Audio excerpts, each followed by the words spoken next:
বিয়ের আগে প্রেম জমে, বিয়ের পর প্রেম কমে, এটি নিয়ে বিতর্ক হতেই পারে না। এটি তো দিনের আলোর মতো সত্যি।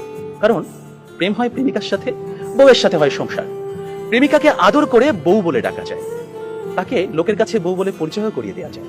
কিন্তু কখনো বউকে কি শুধুমাত্র প্রেমিকা বলে লোকের কাছে পরিচয় করে দেওয়া সম্ভব? সাহস আছে আপনাদের? সর্বনাশ হয়ে যাবে, ভাত বন্ধ হয়ে যাবে। সুতরাং বিয়ে নামক একটি ঘটনার পর প্রেমিকাই থাকে না। যেখানে প্রেমিকাই থাকে না, সেখানে প্রেম জমবে কিভাবে? সেখানে প্রেম কমবে, প্রেম হারিয়ে যাবে। আবার প্রেমিকের দেয়া 2 পয়সার আলতা, কাঁচের চুড়ি কিংবা সস্তায় কেনা শাড়ি, এগুলো প্রেমের সময় প্রেমিকার কাছে থাকে আদরের, থাকে ভালোবাসার, থাকে যত্নের। কিন্তু বিয়ের পর বউয়ের কাছে এগুলো হয়ে যায় চোখের বিষ।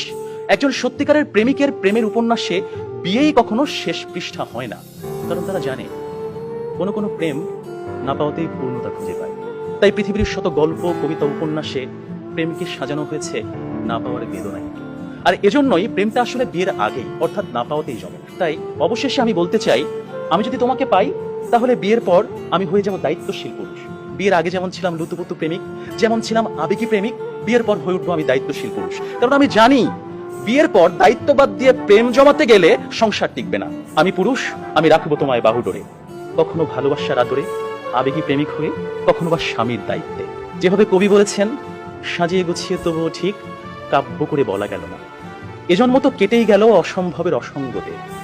পরের জন্মে বয়স যখন 16ই সঠিক, আমরা তখন প্রেমে পড়ব। একজন প্রেমিকের থাকে দেখা না পাওয়ার কষ্ট, থাকে হৃদয়ের উত্তাল আবেগ। তাই বৃষ্টি কিংবা জ্যোৎস্নার রাতে যখন প্রেমিকার মন ভালো নেই, কিংবা যখন কিচ্ছু ভাল লাগে না, তখন প্রেমিকের থাকে নানা আয়োজন। মেসেঞ্জার কিংবা হোয়াটসঅ্যাপের ভিডিও কল থাকে উত্তাল। আমার জান, আমার জানটুস, আমার ময়না, আমার টিয়া, আমার হেঁটুস, তাকে কত রকমের সম্বোধন। রাত গভীর হয়, ওরা জেগে থাকে। শহর ঘুমিয়ে যায়, ওরা ঘুমায় না। ওদের কণ্ঠে থাকে গান, বুকে থাকে ছন্দ। কমলাবরণ মুক্তি তোমার, চাঁদের মতন হাসি, সত্যি করে বলছি আমি তোমায় ভালোবাসি। পান্তা ভাতে কাঁচামরিচ, গরম ভাতে ঘি, তোমার সাথে প্রেম করিতে আমার লজ্জা কি? অথচ বিয়ের পর হাজারো হিসেবের ভিড়ে পদ্য, কবিতা, ছন্দ সব যায় উড়ে। আপনারাই বলুন, এইভাবে কি কখনো প্রেম জমে? বিয়ে নামক একটা ঠুনকো শব্দ কখনোই কিন্তু প্রেমের বিশালতায় বাধা হতে পারে না। বরং প্রেম হচ্ছে সেই অস্তিত্ব যেখানে প্রেমিক মন জানে জন্ম জন্মান্তরে তুমি আমার। তোমার সাথে আমার বিয়ে হোক আর না হোক, তুমি আমারই ছিলে, আমারই থাকবে। হুমায়ুন আহমেদ বলেছেন, যে প্রেম যত গোপন, সেই প্রেম তত গভীর।